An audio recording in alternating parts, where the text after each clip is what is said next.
దిగంబర శ్రీపాదవల్లభ దిగంబర దిగంబర దత్త దిగంబర శ్రీపాదవల్లభ దిగంబర దిగంబర దిగంబర శ్రీపాదవల్లభ దిగంబర దిగంబర దిగంబర శ్రీపాదవల్లభ దిగంబర దిగంబర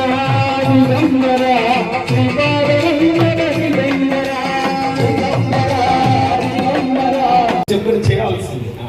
ఇట్లా కొంచెం రైట్. మంచిగా శ్వాస తీసుకోండి, ప్రశాంతంగా కళ్ళు మూసుకోండి. మీ శ్వాస మీద ధ్యానాన్ని నిలబడతారు.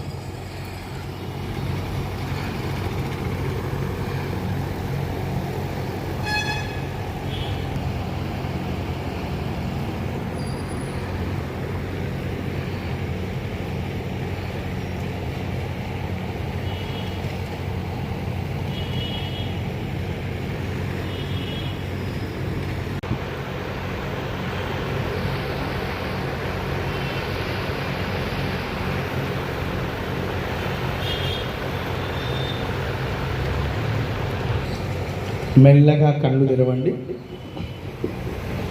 యథాస్థితిలోకి వచ్చేసి ఇంతకుముందు వరకు ఎట్లున్నారో అట్లా. ఇది చిన్నదైనటువంటిది మనస్సును శరీరాన్ని నిగ్రహించేటువంటి సాధనం. మొదటి మెట్టు. మనకు చక్కనైనటువంటి గురువులు లభిస్తే ధ్యానము ద్వారా ఈశ్వరత్వాన్ని సులువుగా పొందుతాం. దీనికి ఏమైనా టెంట్లు, మైకులు, భజనలు దేనేమన్నా అవసరమా? స్థలం అవసరమా? మనం ఎక్కడి నుండన్నా చేసుకోవచ్చు. మన మనస్సు ఇంద్రియ నిగ్రహం వైపు వెళుతుంది. మొట్టమొదటి రకరకాల ఆలోచనలు వస్తాయి, రకరకాలుగా ఉంటాయి. మంచి గురువును, ధ్యానంలో ఉన్నటువంటి గొప్ప గురువు మీకు తటస్థించాడనుకోండి, అష్టాంగ మార్గములు 8 రకాల మార్గములను చెప్పడం జరిగింది. వీటిని ఆచరిస్తే ఈశ్వరుని వైపు వెళ్ళవచ్చు. కానీ కలియుగంలో మనం కన్ను మూసుకొని కూర్చుంటే రకరకాలైన ఆలోచనలు మొదలవుతాయి. ఎందుకు? మనం సామాజిక వ్యవహారంలో ఉన్నాం కాబట్టి. అందుకనే కలవు ధ్యాన నిషిద్ధ అని చెప్పారు. ధ్యానము పొందలేమా అంటే పొందవచ్చు, కానీ ఆ స్థాయిగా ఉన్నవాడు చేయవచ్చు. మనం అందరం ధ్యానాన్ని ఎందుకు ఆచరించాలి అంటే ఈరోజు అన్నీ ఉంటున్నాయి, మనకు పరిపూర్ణమైనటువంటి ఆరోగ్యం మాత్రం లేదు. ఉందా? కొద్దిసేపు కూర్చోగానే చీరలకి వెళ్ళిపోతారు వెనక వైపు. అక్కడి నుంచి కొద్దిసేపు అయితే లేచిన పడతారు. ఇక నా సాధ్యం కాదని భోంచేసి వెళ్ళిపోతారు. ఎక్కువసేపు కూర్చుంటారా? మేము ఇంట్లో ఊడుస్తున్నాం అన్న వాళ్ళు చేతులు ఎత్తండి. ఇంతసేపుతో ఊడుస్తున్నాం అన్న వాళ్ళు చేతులు ఎత్తాలి. అంతేనా? ఎట్లా అంటే ఎవరి పనులు వాళ్ళు చేసుకోవాలి. అది అవుతుందా? సాధ్యం కాలేదు. కాబట్టి రోగాలు అనేక వస్తున్నాయి. నిలబడలేం, కూర్చోలేం, నడవలేం. నాతో పాటు కేదార్నాథ్ పాదయాత్రకు వస్తా మన వాళ్ళ చేతులు ఎత్తారు. అక్కడో ఇక్కడో ఉంటారు కదా. శరీరాలు సహకరిస్తాయా? అమ్మో, సాధ్యం కాదు. ఆరోగ్యం మన ప్రకృతితో మమేకమైనటువంటి జీవనాన్ని మనము గడపడం లేదు కాబట్టి ఆరోగ్యం లీక్ చేసుకుంటుంది. ధ్యానము ద్వారా ఈశ్వరత్వం వస్తుంది.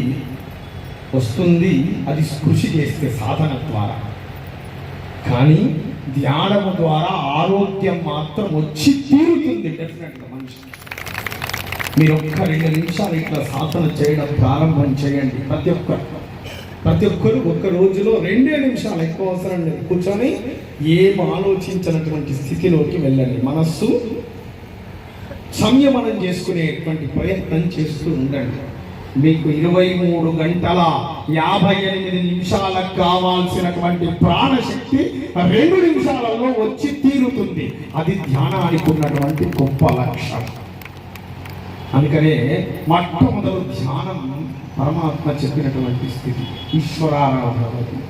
ఇక తర్వాత అర్చనను ప్రారంభం చేసుకుందాం. మధ్య మధ్య ఓం త్రివిక్రమాయ నమః, ఓం శ్రీధరాయ నమః, ఓం ఋషికేశాయ నమః, ఓం పద్మనాభాయ నమః, ఓం దామోదరాయ నమః, ఓం శంకర్షణాయ నమః, ఓం వాసుదేవాయ నమః, ఓం ప్రద్యుమ్నాయ నమః, ఓం అనిరుద్ధాయ నమః, ఓం పురుషోత్తమాయ నమః, ఓం అధోక్షరాయ నమః, ఓం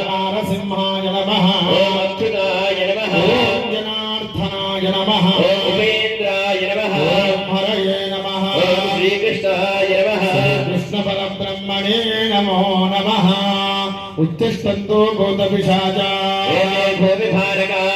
तेषामविरोधेन पूजा कर्म समारभे प्राणायामे विनियोगः శుభ అభ్యుదయ ప్రాణాయామం చేయండి వీరున్నటువంటి వాళ్ళు ప్రాణాయామం చేయండి అందరూ శుభ అభ్యుదయ అర్థంజా శోభనే మంగళే ముహూర్తే అద్య పృథివ్యాం భరతవర్షే భరతఖండే దక్షిణ దిగ్భాగే శ్రీశైలస్యాద్ వాయువ్య ప్రదేశే కృష్ణా గోదావరియోర్మధ్యదేశే नारायण खेड़ ग्रामे समस्त देवताः ब्राह्मण हरिहर गुरुचरण सन्निधौ ब्रह्मणः द्रिये परार्थे श्वेन्वराह कल्पे वैवस्वत मन्वन्तरे कलियुगे प्रथमपादे अस्मिन् वर्तमानं व्यवहारिकनान्द्रमानेन प्रथमादिगट्टि संवत्सराणां मध्ये श्री क्रोधी राम संवत्सरे दक्षिणायने शरदर्तो कार्तीकमासे शुक्लपक्षे दशम्या मध्यवासरा हिन्दुवासरे शुभ दिवस नक्षत्रे पूर्वाभाद्रा नक्षत्रे शुभाग्र योगे तैतुलकरणे शुभयोग शुभकरण एवं वरवेदविष्टायां शुभतिथौ यजमानः गोत्रोद्भवस्य